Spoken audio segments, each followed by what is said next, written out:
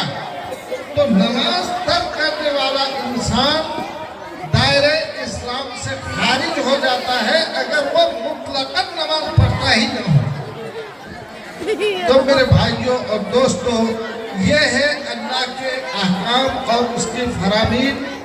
آپ کے لیے لازمی ہے کہ آپ مسلمان بننا چاہتے ہیں تو 5 وقت کی نماز شرط اول ہے۔ اس کے بعد زکوٰۃ ہے۔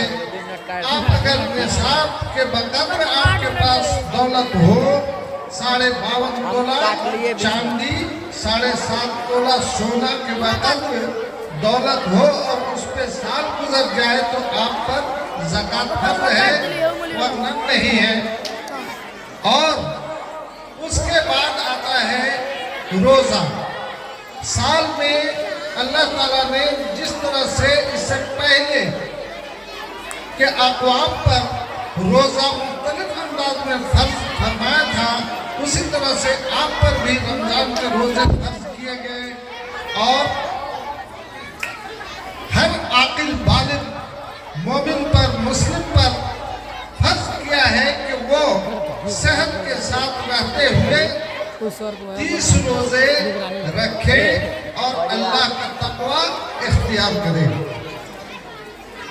آخری چیز ہے بیت اللہ کا حج، جسے اللہ تعالیٰ دولت دے تو زندگی میں ایک بار حج کیا ہے۔ دولت صحت کے ساتھ ساتھ فارغ البال ہے، اس پر وہ حج فرض ہے، حج کا کرنا۔ یہ اسلام کے 5 بنیادی ارکان ہیں۔ لیکن میرے ماں اور بہنوں، یہاں آنے کے بعد چونکہ مدرسہ میں بچوں کی تعلیم و تربیت اور اس کے تعلیمی مظاہرے کا بھی یہ پروگرام ہے، تو میں بتاؤں کہ اللہ تعالیٰ نے علم کو بے حد اہمیت دی ہے۔ بلا علم انسان ہی نہیں بن سکتا۔ دیکھنے میں انسان لگے گا لیکن وہ حیوان ہوگا۔ تو اس دین کو سمجھنے کے لیے، علم کی اہمیت کو سمجھنے کے لیے تھوڑا پیچھے چل کے دیکھیں کہ اللہ تعالیٰ نے سب سے پہلے جس نبی کو، جس انسان کو بنایا تھا وہ کون تھے؟ حضرت آدم علیہ السلام۔ آدم علیہ السلام کو جب جنت سے زمین پر اتارا، اس وقت اللہ تعالیٰ نے حکم فرمایا اہبطوا منہا جمیعا، قلنا اہبطوا منہا جمیعا فإما یأتینکم منی ھدی فمن تبع ھدایا فلا خوف علیہم ولا هم یحزنون۔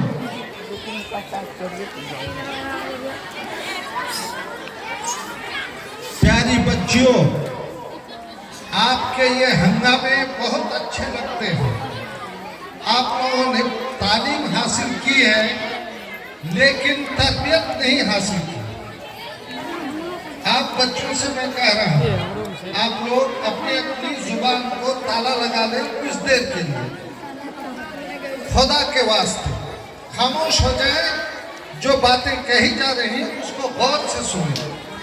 تو میں علم کی اہمیت پہ بات کر رہا تھا کہ اللہ تعالیٰ نے آدم علیہ السلام کو حکم دیا کہ یہاں سے جاؤ، لیکن تمہاری رہنمائی کے لیے ہدایت نامہ جائے گا، تو اس ہدایت نامہ کے مطابق جو بندے اور بندیاں تمہاری اولاد میں سے اس کی پیروی کریں گے تو ان کے لیے کوئی خوف اور ڈر کی بات نہیں ہوگی۔ فلا خوف علیہم ولا هم یحزنون۔ تو ایسے بندے یا بندی کسی خوف اور حزن و ملال کے شکار نہیں ہوں گے۔ مطلب یہ ہے کہ اللہ تعالیٰ نے ہمیں آپ کو پیدا کیا، ہماری رہنمائی کے لیے کلام پاک نازل فرمایا۔ اس سے پہلے کی جو اقوام تھی ان کو بھی چھوٹی چھوٹی کتابیں دی گئی. جو نبی آئے آپ مشہور کتابوں کے نام تو ہم میں سے ہر کوئی جانتا ہے. تورات ہے، زبور ہے، انجیل ہے. اخیر میں آ کر کے اللہ تعالیٰ نے کلام پاک کو نازل فرمایا اور اسی کلام پاک میں فرمایا کہ ہم نے آدم سے بھی کہا تھا کہ آدم یہاں سے جا رہے ہو لیکن تمہاری رہنمائی کے لیے میں ہدایت نامہ بھیجوں گا. تمہارے اولاد میں سے جو کوئی اس ہدایت نامے کی پیروی کرے گا اسے کسی ڈر کا سامنا نہیں کرنا پڑے گا، کسی غم کا مقابلہ نہیں کرنا پڑے گا. مطلب یہ ہے کہ اللہ تعالیٰ نے ہماری زندگی سنوارنے کے لیے علم عطا کیا ہے. علمی خزانہ ہے یہ قرآن مجید. جو چھوٹے چھوٹے بچے بچیاں پڑھتی ہیں تو یہ علمی خزانہ ہے اور اسی پر ہماری آپ کی کامیابی کا انحصار ہے. ہر وہ گارجن، ہر وہ معلم، ہر وہ ذمہ دار جو تعلیم و تعلم کی ذمہ داری کو سنبھالے ہوئے ہیں اور انتظام کر رہے ہیں، ان اللہ اس کا بڑا سے بڑا اجر اور بدلہ پائیں گے. اس لیے کہ آپ حیوانیت کو انسانیت میں تبدیل کر رہے ہیں، آپ اقوام کو تیار کر رہے ہیں.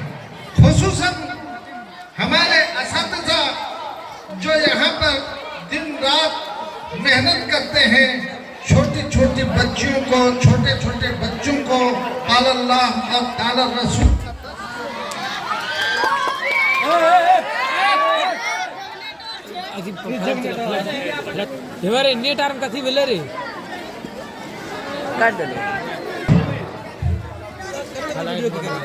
ہاں تو میں بات یہ کر رہا تھا کہ جو اساتذہ بچوں کی تعلیم و تربیت پر مامور ہیں اور اس کی تربیت کرتے ہیں، تو پہلے میں اساتذہ سے چند باتیں عرض کروں گا کہ میرے دوستوں بھائیوں، یہ بہت بڑا کام ہے جو آپ انجام دے رہے ہیں. آپ ایک ناخوالہ انسان کو انسانیت میں تبدیل کرنے کا بیڑا اٹھائے ہوئے ہیں. یہ علم ہی ہے جس کی بنیاد پر انسان دنیا میں حکومت کرتا ہے. یہ علم ہی ہے جس کی بنیاد پر انسان اللہ اور رسول کے فرامین کو معلوم کرتا ہے اور ایک حیوان صفت انسان فرشتہ صفت بنتا ہے. وہ اللہ اور رسول کے احکامات کے مطابق عمل کر کے اللہ کی جنت کا مستحق بنتا ہے. وہ دنیا میں غلامی سے آزاد ہو کر سربراہی اپنے ہاتھوں میں لیتا ہے. تو یہ کام کوئی چھوٹا موٹا کام نہیں ہے. اساتذہ یہ سمجھتے ہیں کہ میں تو معمولی مولوی ہوں، الف با پڑھاتا ہوں. نہیں میرے بھائیوں، آپ کی قدر اس وقت دیکھیں جب احادیث کا مطالعہ کریں گے تو آپ کو اندازہ ہوگا کہ جب انسان مربی بنا رہتا ہے، اللہ تعالیٰ کی راستے میں دن رات ایک کر کے تبلیغ دین کرتا رہتا ہے، بچوں کی آبیاری کرتا ہے، تو گویا کہ وہ فی سبیل اللہ ہے. آپ کی حفاظت کے لیے چرند پرند اور زمین و آسمان میں جتنی چیزیں ہیں، یہاں تک کہ سمندر کی مچھلیاں، وہ آپ کی خاطر دعا کرتی رہتی ہیں، آپ کی کامیابی کی خاطر، آپ کی حفاظت کی خاطر. تو میرے بھائیوں اور دوستوں، یہ علم ہے جو انسان کو نیکی اور بدی میں تفریق کرنا سکھاتا ہے. یہ صحیح اور غلط میں فرق کرنا سکھاتا ہے. تو ہم سب کو چاہیے کہ چاہے دنیا کی ساری دولت لوٹ جائے لیکن اپنے نونہالوں کو جاہل نہیں چھوڑیں. چاہے اس کی خاطر ساری دولت لوٹانی پڑے، آپ لوٹا دیں. اور یقین جانیے ایک بچے کو آپ پڑھا کر کے اگر بڑا انسان بنا دیتے ہیں، عالم دین بناتے ہیں، ڈاکٹر بناتے ہیں، لیکچرر پروفیسر بناتے ہیں، آپ کے تمام اخراجات ایک بچہ بیئر کرے گا۔ ایک مثال دوں، ایک بھائی ہیں ہمارے، بچے کو پڑھایا اور 8 لڑکوں کے باپ ہیں وہ۔ بڑا لڑکا پڑھا تو وہ 1 ڈرم دھو کے وہاں دوبی بازار سے لا کے کرجن جا کے بیچتے تھے۔ ایسی حالت میں ہونہار بچہ تھا، پڑھتے آج جاپان میں جا کے 2 لاکھ روپے پر منتھ سیلری پہ کام کرتا ہے، اور تمام بچے ان کے پڑھ رہے ہیں۔ حافظ قرآن 2 ہیں اس گھر میں۔ تو میرے بھائیوں، یہ علم کی کوئی قیمت ہی نہیں ہے۔ تمام ماں اور بہنوں سے ہمارا یہ کہنا ہے کہ آپ سونا چاندی، بڑے بڑے موبائل اور فیشنیبل قسم کی زندگی گزارنے کے بجائے اپنے گود کے بچوں کی آبیاری کریں، ان کو پڑھائیں لکھائیں، ان کی نگرانی کریں۔ میری ماں اور بہنوں، آپ کی ذمہ داری بہت زیادہ بڑھ جاتی ہے، اس لیے کہ بچہ باپ کی محبت سے محروم ہوتا ہے۔ باپ سعودی چلا گیا، قطر چلا گیا، دبئی چلا گیا، اور باپ کی وہ امانت آپ کے گود میں ہوتا ہے۔ اس امانت کی آبیاری کرنا ماں کی ذمہ داری ہے۔ اس بچے کو سچ بولنا سکھانا یہ آپ کی ذمہ داری ہے۔ اس کو سجا کے، کپڑے پہنا کے، صاف ستھرا کر کے، کتابوں کا نظم کر کے اسے وقت پر مدرسے بھیجنا اور مدرسے میں تعلیم سے آراستہ کرنا۔ جب باپ آئے تو دیکھے کہ میرا بچہ بہترین تقریر کرتا ہے، بہترین انگلش میں بات کرتا ہے، اپنے کلاسوں میں بہترین رزلٹ کا مالک ہے، تو اس طرح سے آپ کے گھر میں خوشحالی آئے گی۔ آپ کا بچہ پڑھ کر یا تو عالم دین بنے گا، یا دنیا کی تعلیم لے کر کے بھی وہ آگے نکلے گا اور اللہ کو فراموش کبھی نہ کرے گا۔ لیکن اسکول کی طرف بھیجنے کے بجائے میں یہ کہوں گا کہ ہر بچے کو کم از کم 4 کلاس 5 کلاس تک دینی تعلیم دینا لازمی ہے۔ یہ بنیادی تعلیم ہے۔ اگر اس کے اندر دینی تعلیم بنیادی طور پہ آپ ڈال دیتے ہیں تو زندگی کے کسی بھی حصے میں، مرحلے میں وہ دین کو نہیں چھوڑے گا، دین کا دامن نہیں چھوڑے گا۔ اس کے لیے کلمہ پڑھنا آسان ہوگا، اس کے لیے قرآن پڑھنا آسان ہوگا، اس کے لیے قرآن سمجھنا آسان ہوگا، اس کے لیے قرآن کے مطابق عمل کرنا آسان ہوگا۔ میری ماں اور بہنوں، یہ آپ کی ذمہ داری ہے۔ چونکہ بچہ آپ کے گود میں ہے، آپ اس کے سامنے باپردہ رہنے کی کوشش کریں، آپ اس کے سامنے وقت پر نماز ادا کریں، بچیوں پہ نگرانی رکھیں، اور آپ اریاں لباس لگا کر کے بازاروں میں نہ جانیں۔ بازاروں میں آپ اگر اریاں لباس پہن کر جائیں گی تو آپ کی بچی بھی ویسی اریاں ہو جائیں گی، اور وہ کسی کے گھر جا کر کے اس کی فطرت بھی اسی طرح رہے گی، اور وہاں پہ پھر آپ کا نام نہیں ہوگا، آپ کی بدنامی ہوگی، اور تا حیات یہ بدنامی آپ کے اوپر مسلط رہے گی۔ اس لیے میری ماں اور بہنوں، اپنے بال بچوں کی تربیت ہر لحاظ سے آپ کو کرنا ہے، اور انہیں تعلیم کے زیور سے آراستہ کرنا ہے۔ ہمارے بزرگوں، دوستوں اور بھائیوں، آپ کی بھی ذمہ داری کچھ کم نہیں ہے۔ آپ کما کر گھر میں دیتے ہیں، آپ کی بھی ذمہ داری ہے وہ حضرات جو گھر میں ہوتے ہیں وہ اپنے چھوٹے چھوٹے بچوں پر نگرانی رکھیں اور ان کا جائزہ لیتے رہیں۔ مدرسہ سے آپ رابطہ رکھیں اور مدرسہ کے مسائل سے آپ دلچسپی لیں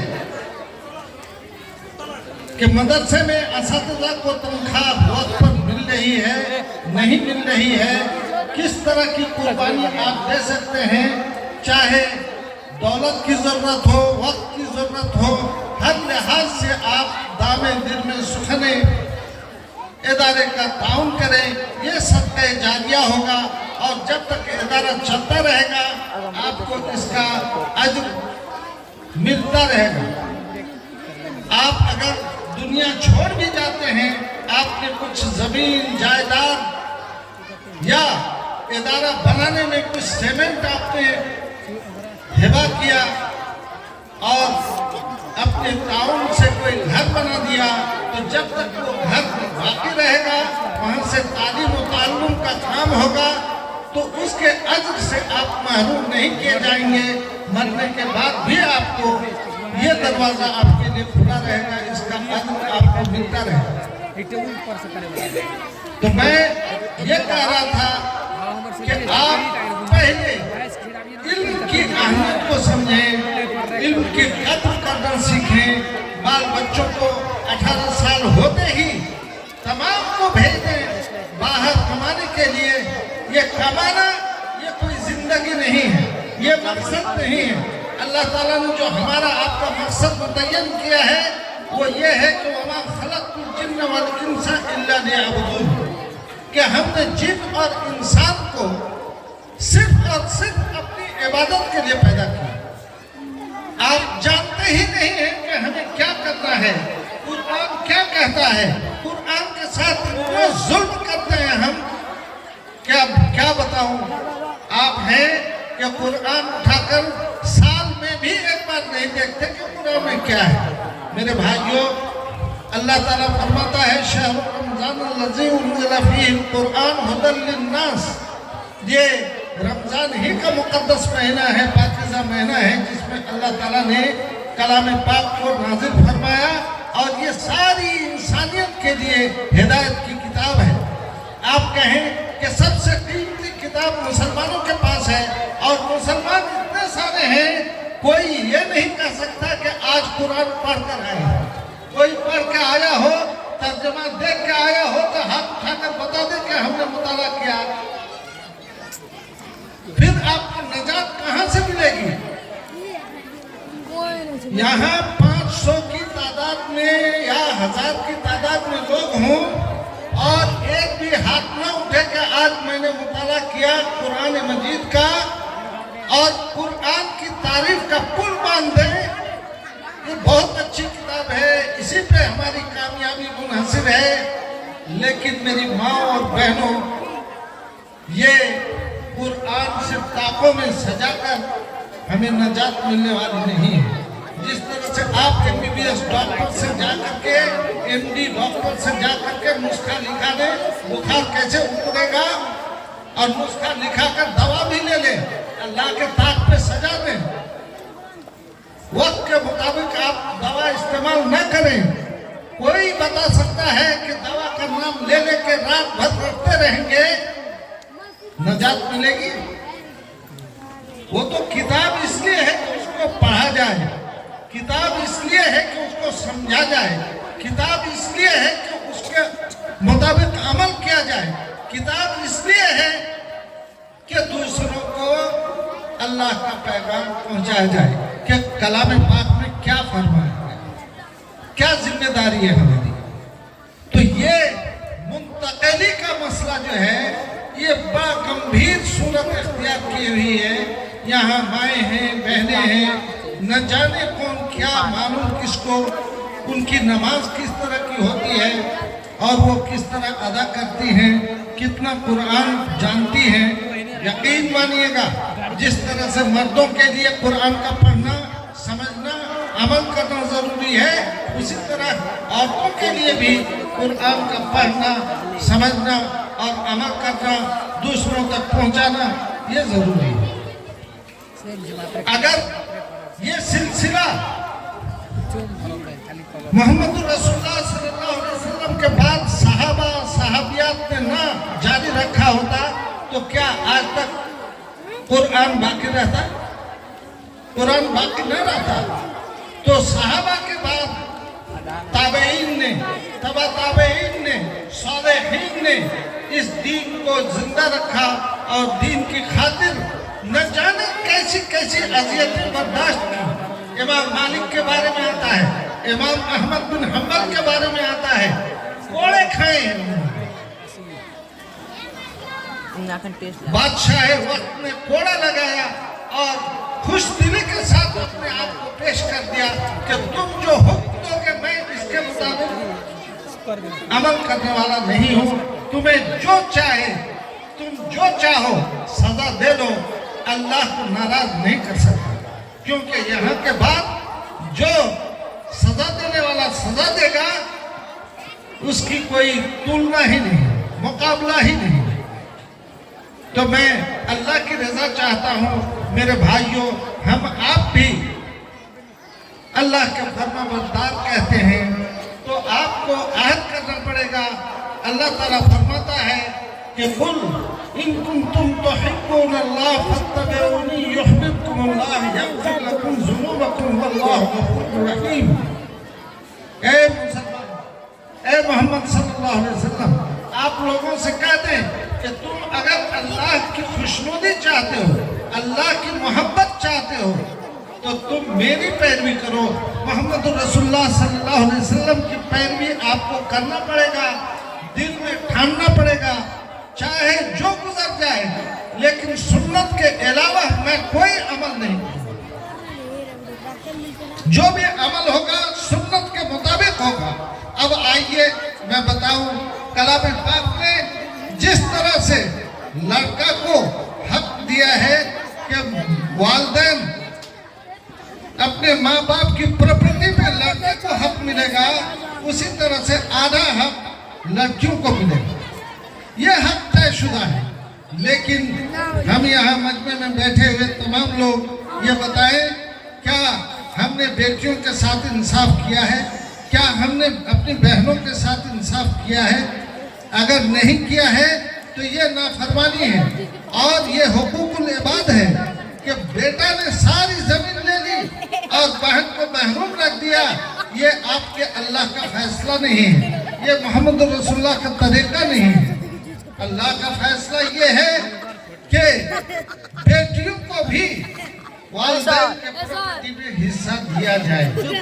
اگر دیتے ہیں تو آپ گویا کہ فرما برداری کرتے ہیں، اگر نہیں دیتے ہیں تو گویا کہ آپ نافرمانی کر رہے ہیں، اور نافرمان جب اس دنیا سے جائے گا تو نافرمانی کے صلے میں قیامت کے دن بچی آئے گی اور کہے گی کہ یہ میرے ابو جان ہیں اور یہ میرے بھائی ہیں، ہم دونوں ہی ان کے اولاد میں سے ہیں، لیکن اس نے بھائی کو ساری پراپرٹی دی اور مجھ کو محروم کیا۔ تو میرے بھائیوں، وہاں پر جب تک آپ اس سوال کا جواب نہ دے لیں گے کہ بیٹی کو کیوں محروم کیا، تب تک آپ ایک قدم بھی اللہ کے سامنے سے اٹھا نہیں سکیں گے۔ اگر آپ قرآن پڑھیں، اس کو سمجھیں، اس طرح کے معاملات میں آپ جانکاری رکھیں تو آپ کے رونگٹے کھڑے ہوں گے۔ اور یہ بھی جانکاری نہیں ہے کہ جہنم کتنی شدت ہوگی جہنم کے اندر، اور وہ سما کیا ہوگا۔ یہاں کے آگ کے مقابلے میں 70 گنی تیز آگ میں ڈالا جائے گا، اور یہاں 50,000 سال کا، یہاں کے 50,000 سال کا ایک دن ہوگا قیامت میں۔ قیامت میں جو اللہ تعالیٰ فیصلہ فرمائے گا، اس دن کی لمبائی اتنی ہوگی کہ 50,000 سال یہاں میں 50,000 سنہ کا لفظ آیا ہے کلام پاک میں، اور کلام پاک آپ جانتے ہیں کہ اس میں رتی برابر شبہ نہیں ہے کہ جو کچھ اللہ تعالیٰ نے فرمایا اس میں رد و بدل ہو سکے۔ خدا نہ خواستہ ہم میں سے کسی کو، کسی بھائی یا بہن کو اللہ نے ایک دن کے لیے جہنم میں ڈال دیا تو 70 گنے تیز آگ میں آپ رہ سکیں گے، اور وہ بھی 50,000 سال تک ایسا جھیلنا ممکن ہے نہیں ہے۔ آپ کہیں گے کہ اس کو کس نے دیکھا ہے؟ تو میرے بھائیوں، آپ کے اندر جو قوت ہے اس کو بھی کسی نے نہیں دیکھا۔ آپ پر مار پڑتی ہے، کہتے چوٹ لگی، لیکن اس کو بھی کوئی نہیں دیکھتا ہے۔ لیکن ہے جو وہ حقیقت، انسان آج کیمرہ لگا کر بہت ساری چیزوں کو محفوظ کر لیتا ہے اور کہتا ریکارڈ کر کے کہ دیکھو تم نے یہ کہا تھا فلاں جگہ، وہ تو سناتے ہو، لیکن اللہ تعالیٰ فرماتا ہے کہ وَإِنَّ عَلَيْكُمْ لَحَافِظِينَ کِرَامًا کاتبین یعلمون ما تفعلون، کہ تم سب کے کندھوں پہ کرامن کاتبین بیٹھے ہوئے ہیں، رپورٹر ہیں، اور یہ رپورٹر سب کچھ لکھ رہے ہیں، سب کچھ ریکارڈ تیار ہو رہی ہے۔ قیامت کے دن اسی ریکارڈ کے مطابق آپ کا اعمال نامہ آپ کے ہاتھ میں دے دیا جائے گا کہ یہ کام تم نے زمین میں رہتے ہوئے، گھر میں چھپ کر، باہر میں چھپ کر، فلاں سے چھپ کر یہ کام انجام دیا تھا۔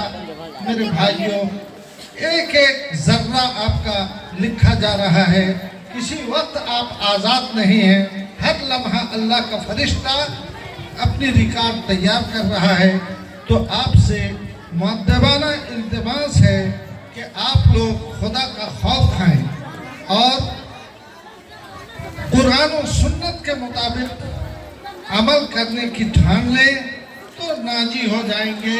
یہاں بھی عزت و سرفرازی آپ کو نصیب ہوگی اور آخرت میں بھی آپ کامیابی سے ہمکنار ہوں گے۔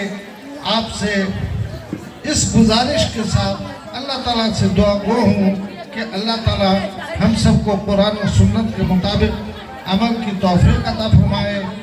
ہم اگر بے نمازی ہیں تو اللہ تعالیٰ ہمارے توبہ کو قبول فرما کر ہمیں نمازی بننے کی توفیق عطا فرمائے۔ ہمارے بچے اگر مدرسہ سے باہر جاتے ہیں پڑھنے کے لیے تو ہمیں توفیق ہو کہ سب سے پہلے ہم بچوں کو دینی تعلیم دلائیں اور مدرسہ کے پیٹ کو بھرنے کی کوشش کریں۔ انہی کلمات کے ساتھ میں جدا ہوتا ہوں۔ ربنا تقبل منا انک انت السمیع العلیم وتب علینا انک انت التواب الرحیم۔ والسلام علیکم ورحمۃ اللہ وبرکاتہ۔